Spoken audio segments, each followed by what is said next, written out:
awwaaluuf dhalate namichi kun.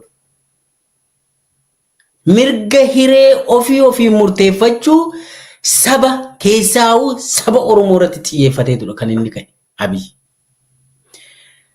Gaafa duraan hin galle gaan Oromoo fakkaatee dhufe namichi kuni yeeyyii gogaa hoolaa uffatee dhufedha.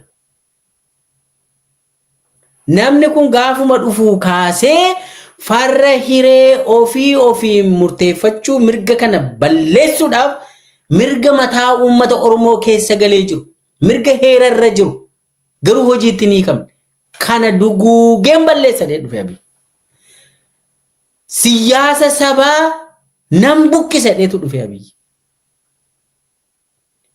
Gaafa biltsiginnaa hundeessan qorannoo tokkotu ture qorannoo isaan dhiyeessan Abiy dhiyeesse ittaan qorannoo biltsiginnaa hundeessuudhaaf dhiyaate keessa maal jedha siyaasa sabaarraa gara siyaasa lammiitti ceesisuu qabna eenyummaan sabaa furdatee guddatee dhiitayeetu Itoophiyummaa caale kanaafuu amma booda waa'een sabaa dhaabbachuu qabadhaniitu qorannoo dhiyeessan.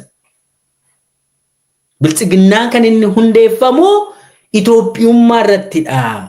Paartiin sabaan jedhamu kana booda Itoophiyaa keessa jiraachuu hin qabu jedhanii jalqaban. Paartiin saba irratti hundaa'e farra Itoophiyaati jedhanii jalqaban. Qorannoo isaan dhiyeessan keessa jira kun. Hangaaf sanachan ture fanaasaa. Eenyummaan sabaa, sabboonummaan sabaa biyya xiqqeessa Oromoo xiqqeessee jedhan waraqaticha keessatti garuu biyya xiqqeesse eenyummaa Itoophiyummaa gadi xiqqeesse kanaafi eenyummaa sabaa fi paartii saba irratti hundaa'e sabboonummaa sabaa kana rukunnee dhabama gochuu qabna Itoophiyummaan bakka buusuu qabna jedha waraqata isaanii irra kan jiru. Kanarra dhaabbateetu kan nu fayyadu immoo madda mariidha jedhe. Ilaa madda marii jechuun walitti hidhaa'uu jechuun miti. Akka isaan Amaariffaatti afaan Oromootti hidhaa'amuu jedhan miti. Madda mariin Abiyyi Itoophiyummaa bakka buusuu jechuudha. Ati yoon Oromoodha. Oromummaa kootiin nan boona. Hiree ofii murteeffachuu saba Oromootiif an qabsaa yoo ta'e ati farra madda mariitii hin si dhabamsiisu. Si rashan. Si awwaalu. Bifa kanaanii qorannoo godhaniitu biltsiginnaa hundeessan. Gaaf biltsiginnaan egaa meeshaa ittiin mirga hiree ofii murteeffachuu sabootaa ittiin dhabamsiisanii jechuudha.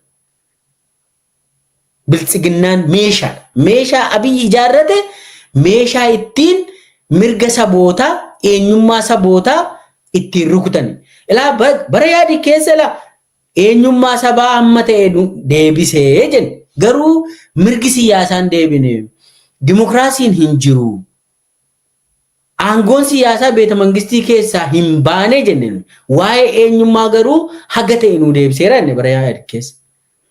Namichi inni kun immoo isa siyaasaas asumattan hambisaatu hin ta'in cirumaashii naannolee nan diigaa waa'ee eenyummaas isinirraan fudhaa jedheetu jalqabe jechuudha namichi kun.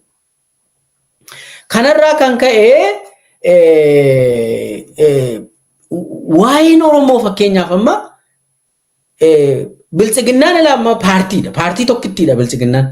Koree hojii raawwachiistuu tokko qabdi. Koree giddu galeessaa tokko qabdi. Wanni biltsiginnaa Oromiyaa, biltsiginnaa Amaaraa, biltsiginnaa Kibbaa wanni akkanaa jiru. Biltsiginnaan tokkittiidha. Nugusti isaanii Abiyyi jedhamu. Walgayii isaan taa'anii murteessuu danda'an bakka tokkitti jira. Abiyyi walitti qaba. Naannoon Amaaraa biltsiginnaa naannoo Amaaraa hin danda'u. Oromiyaa keessa biraanch ofiisiidha. Biraanch ofiisiin aangoo tokko hin qabu. Amma waa'ee uummata Oromoo eessatti mari'ata amma paartiin waa'ee amma caaseffama paartii biltsiginnaa keessa duroo viidiyoonii waa'ee Oromoo hin mari'attii jenna miti ree afaan Oromoodhaan. Amma garuu paartiin humti waa'ee Oromoo mari'atu hin jiru. Amaariñaadhaan waa'ee Itoophiyaa mari'atta dhagdeetu. falli Oromoodha Itoophiyaa irraa dhufaa jedhee amanaabi. Falli Oromoodha beeta mangistiidhaa dhufaa jedhee amana. 4 kiiloodha madda jedhee amana. 4 kiiloon immoo madda cunqursaati jenneera. Madda cubbuuti jenneera 4 kiiloon.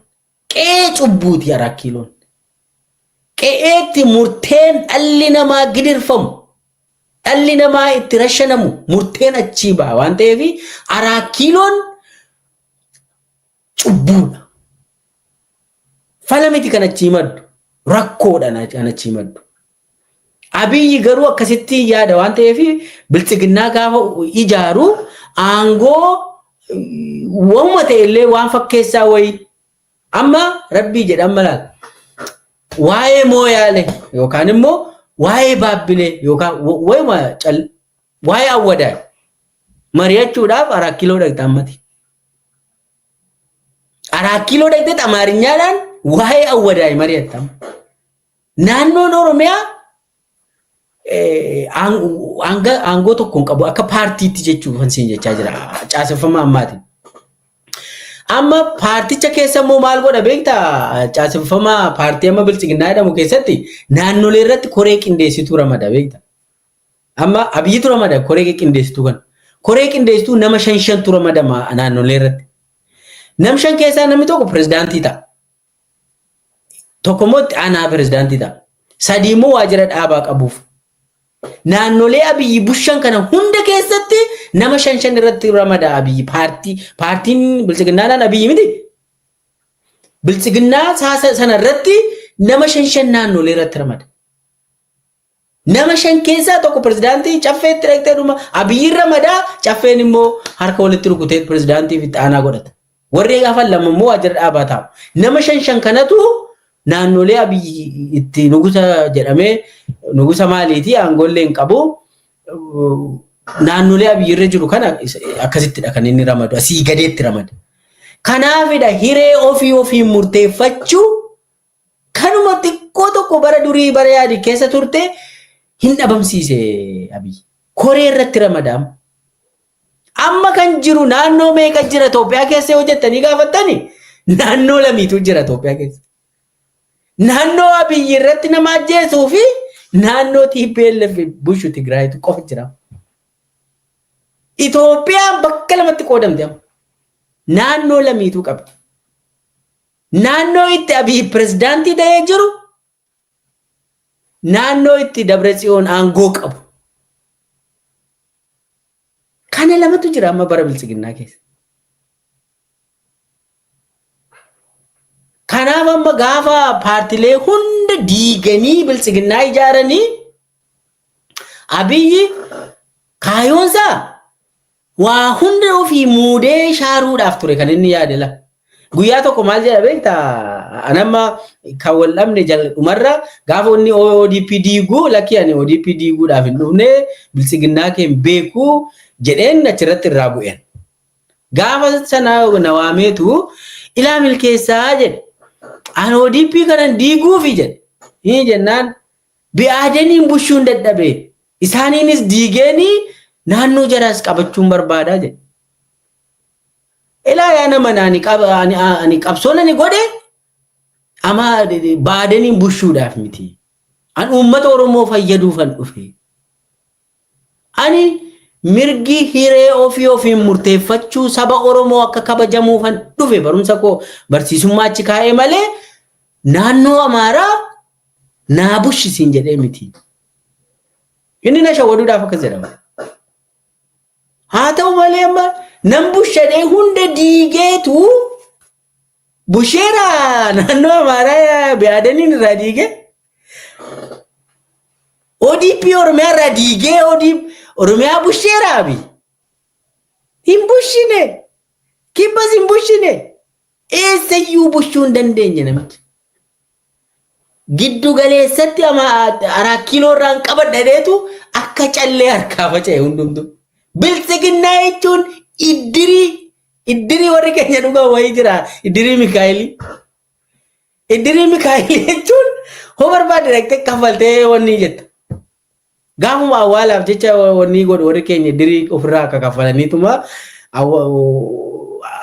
waan akkasiiti iddiriidha bilchiginnaa jechuun. Namni amanee bilchiginnaa keessa dhaqu hin jiru harkaa faca'e. Iddiriidhaan biyyan bushitu. Paartii jechuun eenyummaa irratti hundaa'eetu waan qabsooftuuf qabaachuu qabda paartii yeroo jedhamu. Bilchiginnaa keessa maaliif qabsaa amma namni yoo bilchiginnaa gaafa ta'u? Itoophiyaadhaaf qabsooftaa jedhan amma waan si ajaa'ibu waan takka si kaasa. Miseensa bilchiginnaa ta'uudhaaf maal si gaafatu beektaa? Afaanota Itoophiyaa keessa jiru tokko haasawuu hin dandeessa yoo ta'e bilchiginnaa taata. Afaan naannootti jirtuu dubbachuu hin qabdu jedha. Namni tokko baadiyyaa Oromiyaa keessatti dhalatee afaan Oromollee hin beeku yoo ta'e bilchiginnaa keessa galee muudamuu danda'aadha. Dambii ittiin bulbaataa bilchiginnaa keessa jiramu. Dirqama afaan Oromoo baruu qaban jedha. Bara OPDO keessa dambii ittiin bulmaataa OPDO keessa afaan Oromoo baruu qabdaa jedha dambii isaanii keessa jira. Ani sirriitti hin beekas. Kan amma bilchiginnaa lafa barbaadetti dhaladhu afaan Itoophiyaa afaan Amaaraa jechuudha. Afaan Itoophiyaa yeroo siin jedhamu. Isa hin dubbatta yoo ta'e rakkoon qabati miseensa keenya bilchiginnaadha muudama argattaa caffeeyyuu hin seentaa jedha. Kuni maal agarsiisa? Sabni tokko wal ijaaree mirga hiree ofii murteeffachuu hin qabu jedhee nutti maayiraabi. Kanaafi bilchiginnaani hundeeffama isaarraa ka'ee mirga hiree ofii murteeffachuu saba Oromoo balleessuuf dhufe kan jennu. Bilchiginnaa jechuun walitti waan hafa koshobaa walitti qabdee dhumatti hin deemtu jechuudha bilchiginnaa jechuun. Hattuutu bilchiginnaa ta'a jechuudha. Nama waa funaannachuu barbaadu bilchiginnaa ta'a. Nama eenyu